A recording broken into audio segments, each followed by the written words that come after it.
Hello বন্ধুরা, শুভরাত্রি। তোমরা কেমন আছো? গোবিন্দর কাছে এটাই প্রার্থনা করি তোমরা যারা যেখানে আছো সবাই ভালো থাকো, সুস্থ থাকো। সবার সুস্থতাই আমি কামনা করি। আর আমার শরীরটা খুব একটা ভালো নেই, প্রচণ্ড শরীর খারাপ আমার। তোমাদের দাদা ভাই আমার জন্য খাবার এনেছে।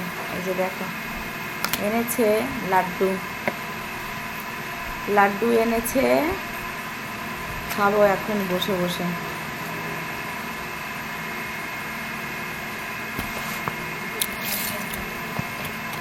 এবার বলি এতটা শরীর খারাপ কেন হয়েছে।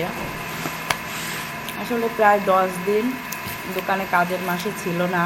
তোমাদের দাদা ভাই আমি দুজনই সামলেছি। সারাক্ষণ উনুনের কাছে, গ্যাসের কাছে, আগুনের কাছে দাঁড়িয়ে থেকে রান্না করা, রুটি করা, সমস্ত কিছু করে আমার শরীর প্রচণ্ড কড়া হয়ে গেছে। প্লাস ঘুম হচ্ছে না, খিদে হচ্ছে না। কাজের মধ্যে থাকলে না জল খাওয়ার কথাও ভুলে যাই, জল খাওয়ার কথাও মনে থাকে না।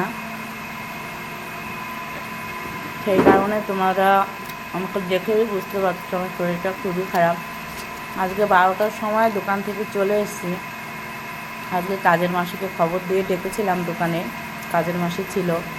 আমি 12টার সময় চলে এসেছি, এসে সারা দিনই ঘুমিয়েছি।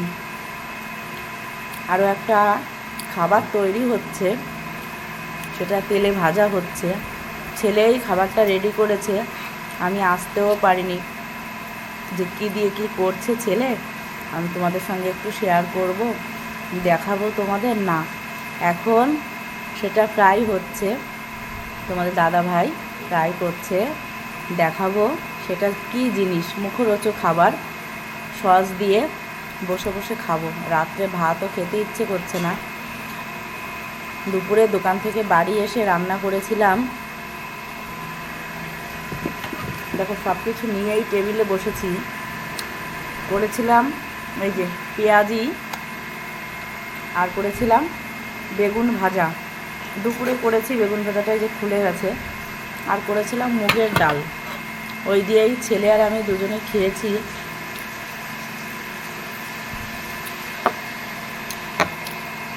এবার চলো দেখাই তোমাদের কড়াইতে কি ফ্রাই হচ্ছে। দেখো তোমাদের দাদাভাই বাজার থেকে এসে চিকেন পকোড়া করছে। এই যে করেছে, আর এই যে তেলের মধ্যে দিচ্ছে, একটু সময় লাগে ভাজা হতে। 500 গ্রাম এনেছিল চিকেন, ছেলেই এনেছে সলিড পিস। তাই এই সমস্ত বাটার টাটার সমস্ত কিছুই ছেলেই তৈরি করেছে। করে আমাকে বিকালবেলায় চিকেন পকোড়া কটা ভেজে খাইয়েছে, দারুণ হয়েছে খেতে। এখন আবার খাবো। যে তোমাদের দাদাভাই ভেজে নিয়েছে, এখন খেতে বসবো।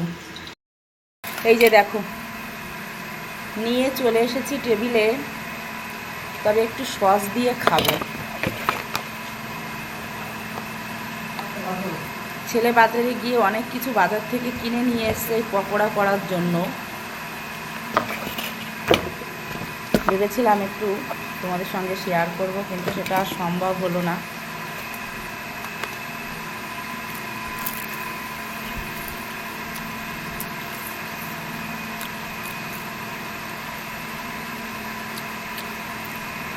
দারুণ হয়েছে, যেমন অনুষ্ঠান বাড়িতে করে সে তার থেকেও সুন্দর হয়েছে। যেহেতু বাড়িতে অল্প করে করা হয়, আর অনুষ্ঠান বাড়িতে তো অনেক করা হয়।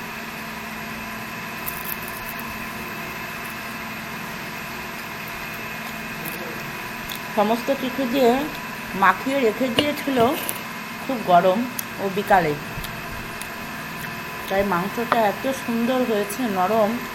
আর উপরে গ্রেভিটা এটা একদম মুচমুচে হয়েছে, মানে গ্রেভি যেটা মেখেছিল।